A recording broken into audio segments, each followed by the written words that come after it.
Shalom to Rabbi Zvi Gluck, head of the Amudim organization. Shalom, good morning. How are you? So your organization has been assisting people trying to come to Israel during the pandemic. I understand that the activity started from one tragic event. Yeah, in April of 2020, there was a situation with a funeral, and they were trying to get the nifter to Israel.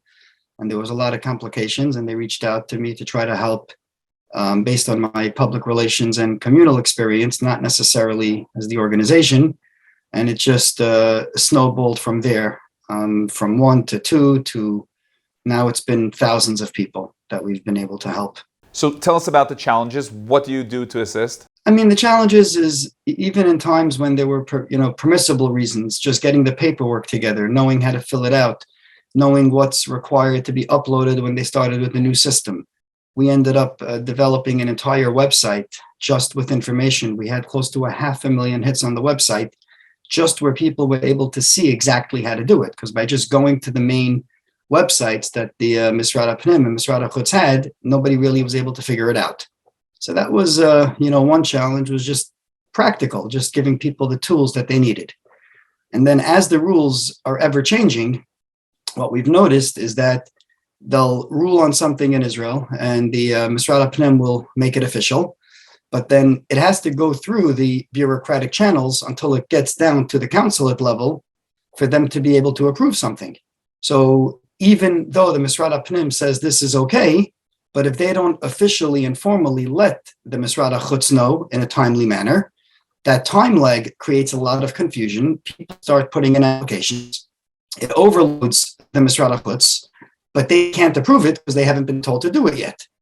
So, that's a challenge that we've been seeing time and time again. Every single time there's been changes, and this is for 18 months already. And while you assist many, you also found yourself fighting those who tried to cheat by using fake documents.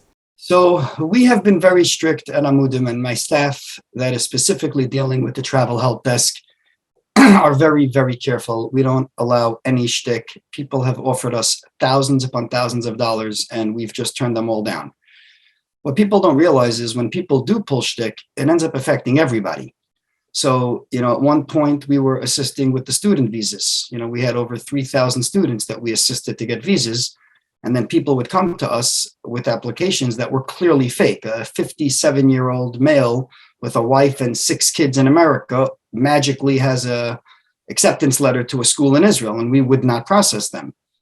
And, when these things came out, we actually, did our responsibility and reported it because we needed to let people know this is not acceptable.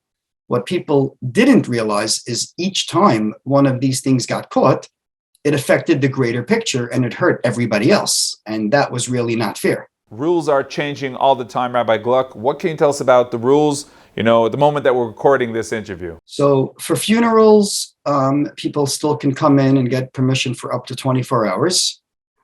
Officially, for medical emergencies, they're allowed to, but that is not allowed to be approved by the consulate. That has to go to the Vada Charegim, which nobody seems to know whether they are meeting or they're not meeting.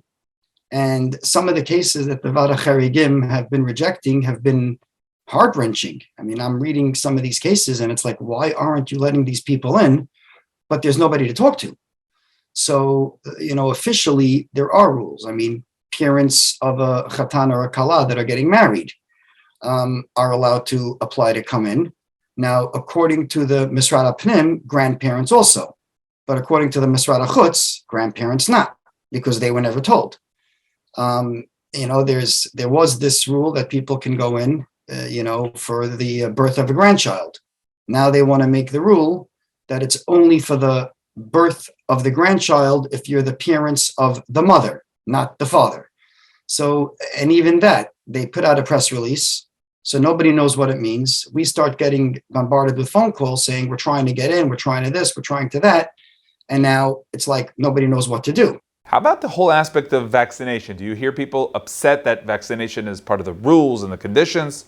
So my rule is safety first.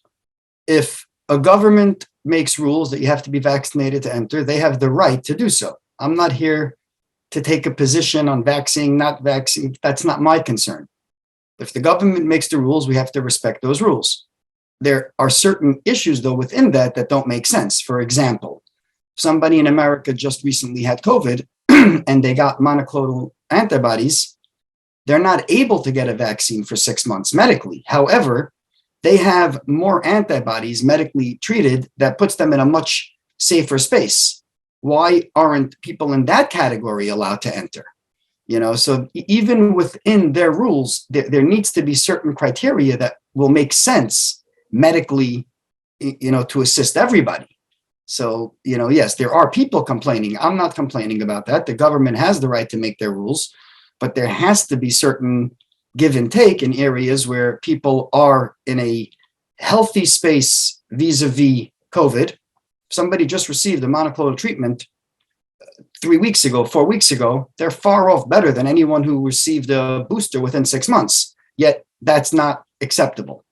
So again, there's a lot of bits and pieces here that just don't seem to make sense. Let's try to end on a positive note. After all the hassle, people are coming to Israel, where life has come back to normal. So, that is true. And we also, on another positive note, when it does come to emergencies, for the most part, the government really is bending over backwards and people are doing whatever they can.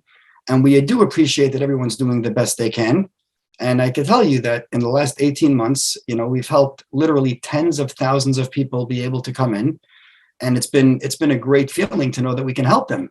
We just, and we do appreciate that. But at the end of the day, Israel is our home and we want to be able to visit when we can. And we miss it. How many people haven't seen family members or haven't been able to go for the yard sites of their loved ones? So we really, while we appreciate it all, and they are trying, we really just hope that they can find a way to ease some of this pain and make it easier for everybody. Rabbi Zvi Gluck, head of the Amudim organization, thank you very much. Thank you very much. Have a wonderful day.